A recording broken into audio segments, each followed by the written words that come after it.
अस्सलाम वालेकुम, मैं हूँ हीरा असलम परवेज़ और आप देख रहे हैं मेकअप ब्यूटी बॉक्स चैनल। ये है हमारी आज की basic to advance eye makeup course की क्लास नंबर 24। सबसे पहले हम अप्लाई करेंगे अपने डमी पर क्रायोलॉन की टीवी पेंट स्टिक। इसका जो नंबर मेरे पास है वो है F1। इसको मैं फिंगर की मदद से अप्लाई कर रही हूँ और साथ साथ मैं अपनी फिंगर की मदद से इसको ब्लेंड भी करूँगी। और यहाँ पर मैं डमी पर काम कर रही हूँ इसलिए जस्ट मैं स्टिक ही अप्लाई कर रही हूँ, लेकिन जब मैं ओरिजिनल स्किन पर काम करती हूँ तो मुझे प्रॉपर बेस बनाना पड़ता है। अगर आप सबको बेस बनाना नहीं आता तो बेस के हवाले से आपको हमारे चैनल पर डिटेल वीडियोस मिल जाएंगी, जिसमें हमने आप सबको डिटेल में गाइड किया है कि कौन सी स्किन टाइप पर किस तरह बेस बनाया जाता है, वो भी लॉन्ग लास्ट, वाटर प्रूफ और फ्लॉलेस। इन वीडियोस का लिंक मैंने डिस्क्रिप्शन बॉक्स में दे दिया है। इस क्लास को पूरी वॉच करने के बाद आप उन वीडियोस को भी देख सकते हैं। और यहाँ पर आप देख सकते हैं स्टिक तो हमने अच्छे से अप्लाई कर ली है और ब्लेंड भी अच्छे से हो गया है। अब हम ले रहे हैं काशीज़ की vintage queen eye shadow palette. इसमें से हम पिक करेंगे डार्क ब्राउन कलर। ये मैट कलर है। मैं ये वाली पैलेट यूज़ कर रही हूँ, लेकिन ज़रूरी नहीं कि आप भी यही वाली पैलेट यूज़ करें। आपके पास जो भी अवेलेबल है ना, चाहे लोकल में ही क्यों ना हो, आप वो यूज़ कर सकते हैं। उसमें से डार्क ब्राउन कलर पिक कर लें। फ्लैट ब्रश मैं इसमें यूज़ करूंगी और इनर कॉर्नर से मैं इसको लगाना स्टार्ट करूंगी। अपना क्रीसिंग एरिया हम डिफाइन करेंगे। अच्छा, जब तक ये अप्लाई हो रहा है तब तक मैं आपसे थोड़ी सी बातें कर लेती हूँ। आप में से तमाम स्टूडेंट जो प्रैक्टिस कर रहे हैं और प्रैक्टिस करने के बाद काम भी चेक करा रहे हैं और इस वाली क्लास तक पहुँच चुके हैं, तो यहाँ तक पहुँचना आसान नहीं था, लेकिन अब आप मेकअप के वो सीक्रेट सीखने वाले हैं जो हर आँख को खास बना देते हैं। इसीलिए आँख को कहते हैं रूह का आईना।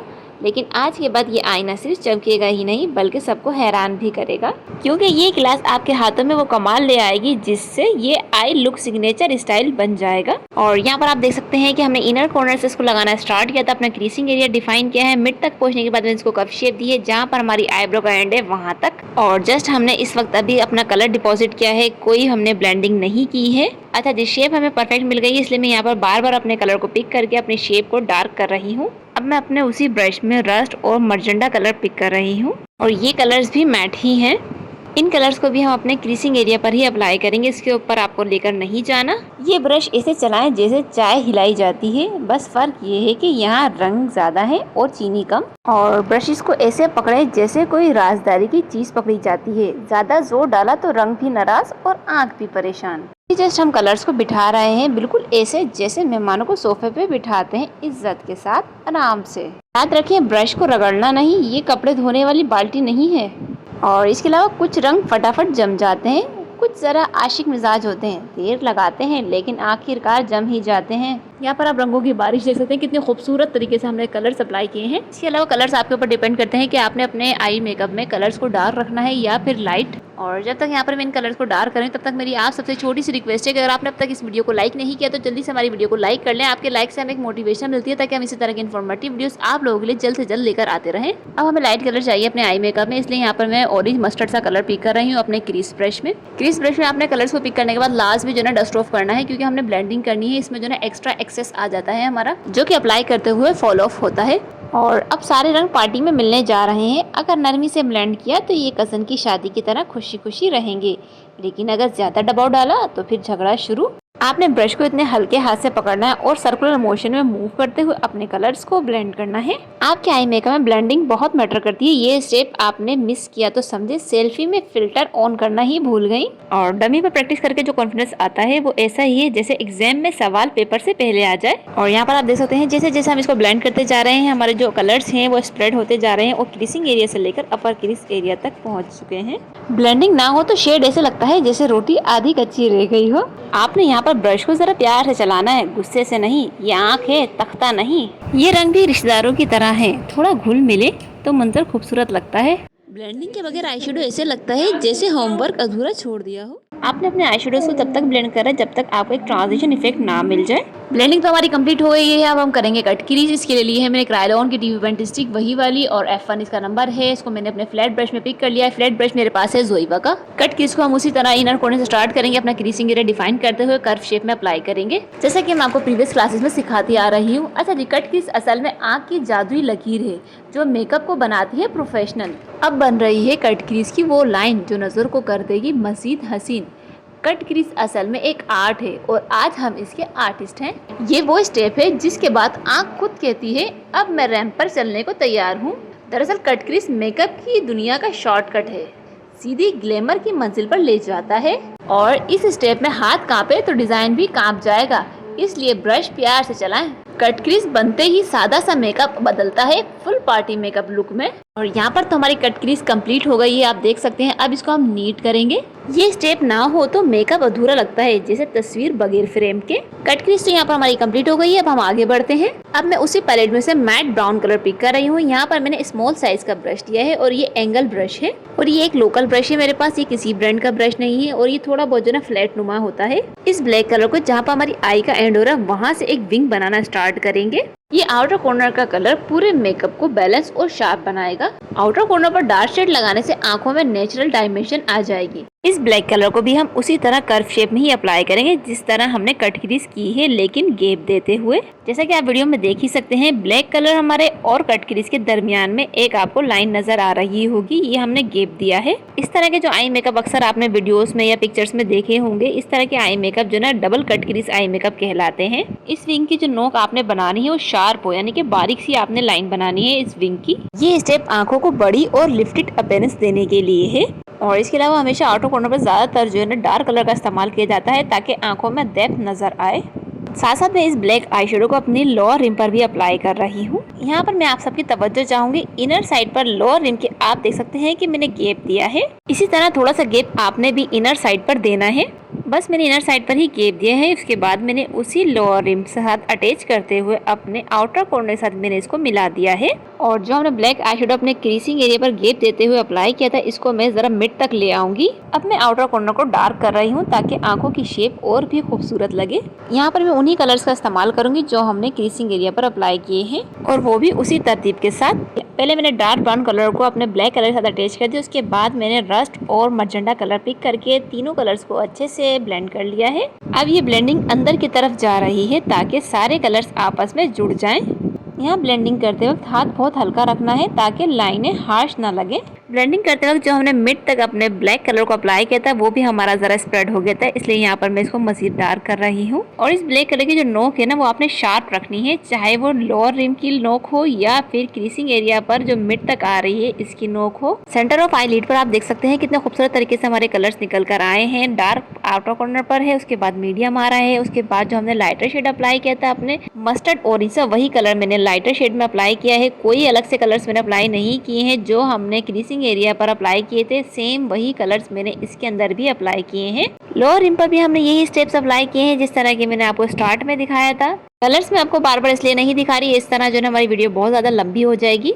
कलर्स ऑलरेडी मैं आपको एक दफा स्टार्टिंग में दिखा चुकी हूँ। लोअर रिम पर मैं फ्लैट ब्रश की मदद से रस्ट और मजेंडा कलर को अपने ब्लैक कलर के साथ ब्लेंड कर रही हूँ ताकि हमारी जो शार्प ब्लैक कलर है वो स्मूथली ब्लेंड हो जाए। उसके बाद अब जो मैंने लिया है वो क्रीसिंग ब्रश ही है, इसमें मैंने वही ऑरेंज मस्टर्ड सा कलर पिक करके तीनों कलर्स को आपस में अच्छे से ब्लेंड कर रही हूँ। जैसे जैसे हम इसको अप्लाई करते जा रहे हैं आप देख सकते हैं कि इनर कॉर्नर से लेकर आउटर कॉर्नर तक जहाँ पर हमारा विंग बना हो वहाँ तक कितने खूबसूरत नफासत के साथ हमारे कलर्स ब्लेंड हुए हैं। अब हम करेंगे हाइलाइटर अप्लाई, इसलिए यहाँ पर मैंने छोटे साइज का फ्लैट ब्रश लिया है। इसको हमने सिंपल वाटर में डिप कर लिया। ये मेरा हाइलाइटर ब्रश है, इसमें जस्ट मैं जो ना हाइलाइटर ही अप्लाई करती हूँ, किसी और पर्पस के लिए मैं इसको यूज नहीं करती। हाइलाइटर यहाँ पर मैंने लिया काशीज का ग्रेस एंड ग्लैमर। इसका जो शेड मेरे पास है वो है आइस क्वीन।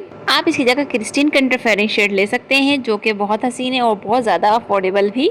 यहाँ पर हमने अपने ब्रश की मदद से एक पेस्ट तैयार कर लिया है। ये पेस्ट हमारा ना ज़्यादा थिक है और ना ही ज़्यादा थिन। इसको अपनी आईब्रो की आर्च के नीचे ब्रोबोन एरिया पर अप्लाई करेंगे और हमारा जहाँ पर आईब्रो का एंड हो रहा है वहाँ तक इसको ले जाएंगे। और हल्का सा इसी तरह मैं इसको मिड पर भी अप्लाई करूँगी, लेकिन मैं इसको इनर साइड पर लेकर नहीं आऊँगी। दूसरा हमारा हाइलाइटिंग पार्ट है इनर कॉर्नर के टियर डक पर। टियर डक पर तो मैं इसको अप्लाई करूंगी, लेकिन जो साथ में हमने लोअर रिम पर गैप दिया था उस पर भी मैं इस हाइलाइटर को अप्लाई कर दूंगी साथ साथ। इसी तरह इसी हाइलाइटर को हम अपनी आईलिड पर भी ले जाएंगे। और यहाँ पर मैं हाइलाइटर को सॉफ्ट ग्लैम स्टाइल में लगा रही हूँ ताकि शाइन बहुत नेचुरल लगे। सॉफ्ट ग्लैम में मकसद है बस इतनी चमक के हुस्न को नुमाया कर दे।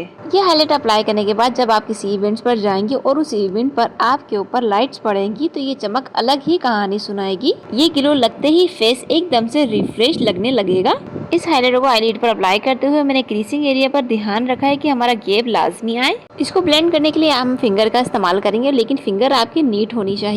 जैसे ही आप इसको ब्लेंड करना स्टार्ट करेंगे ये इजीली ब्लेंड हो जाता है। सेम इसी तरह हम अपनी आईलिड पर भी इसको ब्लेंड करेंगे। और आईलिड पर जो हमने ब्लैक आई शेडोज अप्लाई कर रखा है शार्प सा, आप देख सकते हैं यकीनन ये हाइलाइटर ब्लेंड करने के बाद वो हमारा ब्लैक जो है ना हाइड हो जाएगा। तो ब्लेंड करने के बाद आप अगेन जो है इसके ऊपर रीटचिंग कर सकते हैं, दोबारा प्रोमिनेंट कर सकते हैं उसी ब्रश की मदद से। यकीनन आप सबको ये वाली क्लास पसंद आ रही होगी। आप में से वो तमाम व्यूअर जिन्होंने अब तक हमारे चैनल को सब्सक्राइब नहीं किया है तो जल्दी से हमारे चैनल को सब्सक्राइब कर लीजिए, साथ ही बेल आइकन पर जरूर क्लिक करें ताकि इसी तरह की इन्फॉर्मेटिव वीडियोस आपको सबसे पहले मिलती रहे। इसी तरह हाइलाइटर जो ना इसी तरह ब्रोबोन पर हाइलाइटर अप्लाई करने के बाद मैं एक मरतबा लाजमी जो ना अपने आई शेडोज की ना रीटचिंग करती हूँ। अब मैं आपको दिखा रही हूँ ग्लिटर बेस। स्पार्किंग डस्ट या ग्लिटर्स वगैरह अप्लाई करने के लिए पहले मैंने आपको बताया था कि आप सीलर यूज कर सकते हैं या फिर लेश ग्लू के साथ वाटर मिक्स करके उसको अप्लाई कर सकते हैं, वो दोनों बेस्ट है। लेकिन जब आपको कोई लाइट पिगमेंट्स वगैरह अप्लाई करने हो तब आप इस तरह के ग्लू वगैरह का इस्तेमाल कर सकते हैं।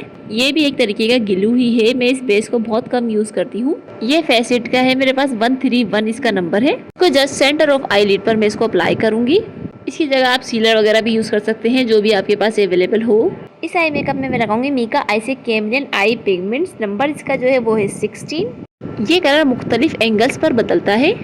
ये आई पिगमेंट्स आंखों को मल्टी डायमेंशन इफेक्ट देता है। जब रोशनी पड़ती है तो इसके रंग कभी ऑरेंज, कभी गोल्ड तो कभी गुलाबी झलकते हैं। अच्छा, आप में से बहुत सारे स्टूडेंट्स के पास ये पिगमेंट्स नहीं होंगे तो जरूरी नहीं कि आप इस स्पेशल क्लास के लिए इसको बाय करें। मैं आपको इसको बनाना सिखा देती हूँ, लेकिन जब आपका खुद का सैलून होगा तब आप जरूर इसको बाय कीजिएगा। तो इसी पैलेट में से मैं आपको ये मेटालिक पिंक कलर पिक कर लिया मैंने अपने फिंगर में और इसी में मैं गोल्डन पिक कर लूंगी, यानी कि 2 मेटालिक आई शेडोज पिंक और गोल्डन एक ही फिंगर में मैंने दोनों को पिक कर लिया है। तो ये भी सेम ऐसे ही इफेक्ट देगा जिस तरह के मैंने पिगमेंट्स अप्लाई किए हैं। ये पिगमेंट आई मेकअप को बहुत यूनिक और हाई फैशन लुक देता है। ये शेड खास तौर पर क्रिएटिव और बोल्ड आई मेकअप के लिए बहुत ही बेहतरीन है। जब आप इस क्लास की प्रैक्टिस करें तो आप इस तरह मेटालिक आई शेडो को पिगमेंट की जगह यूज कर सकते हैं। अब जस्ट सिंपल मैं अपनी अपर रिम पर एक लाइन क्रिएट करूंगी आई लाइनर की। आउटर कॉर्नर पर हमें रिंग बनाने की जरूरत नहीं क्योंकि ऑलरेडी हमने ब्लैक कलर अप्लाई कर रखा है। इनर कॉर्नर में शार्प सा बनाऊंगी, लेकिन हमने गैप देना है। जिस तरह हमने लोअर रिम पर गैप दिया है ना, उसी गैप को हमने प्रोमिनेंट रखना है। जो हमारी आई का स्टार्टिंग पॉइंट है वहां पर आप देख सकते हैं कि मैंने शार्प सा इनर कॉर्नर बना लिया है। अब जितने भी हमारी डमी के चीक्स आपको नजर आ रहे हैं उसी पर मैं जो ना ब्लश अप्लाई कर रही हूँ और सेम ब्लश में थोड़ा नोज के टॉप पर भी अप्लाई करूंगी।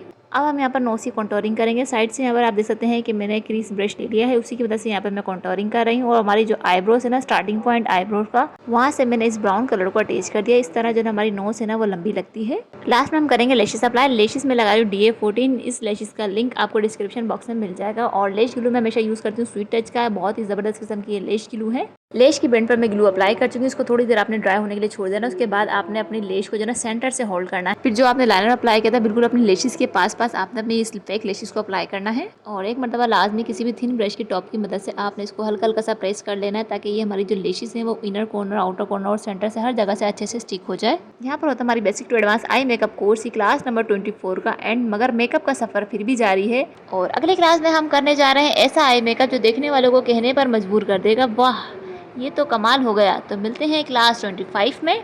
वीडियो आपको पसंद आई हो तो वीडियो को दिल खोल कर लाइक करें और अपने फ्रेंड्स, कोलिग्स और फैमिली मेंबर्स को भी शेयर करें ताकि वो भी खूबसूरत बने। इसके अलावा आप में से वो तमाम व्यूअर जिन्होंने अब तक हमारे चैनल को सब्सक्राइब नहीं किया है तो जल्दी से हमारे चैनल को सब्सक्राइब कर लीजिए। साथ ही बेल आइकन पर जरूर क्लिक करें ताकि आने वाली न्यू इन्फॉर्मेटिव वीडियोस आपको सबसे पहले मिलती रहे। इसके अलावा यहाँ पर मैं न्यू व्यूअर्स को बताना चाहती हूँ, अगर आप फर्स्ट टाइम हमारी इस वाली क्लास को वॉच कर रहे हैं और आप वाकई मेकअप आर्टिस्ट बनना चाहते हैं तो आप हमारी क्लास 1 वॉच करें और उसकी प्रैक्टिस करें। और प्रैक्टिस करने के बाद आपने अपने होमवर्क की हमारे साथ पिक्चर्स या वीडियो लाजमी शेयर करनी है ताकि हम आपको चेक करके बता सकें। आप हमें अपना काम इंस्टाग्राम पर चेक करवा सकते हैं। इंस्टाग्राम का लिंक आपको डिस्क्रिप्शन बॉक्स में मिल जाएगा। आप हमें टैग भी कर सकते हैं या DM भी कर सकते हैं। और क्लास 2 की प्रैक्टिस तब तक ना कीजिएगा तब तक आपकी क्लास 1 पास ना हो जाए।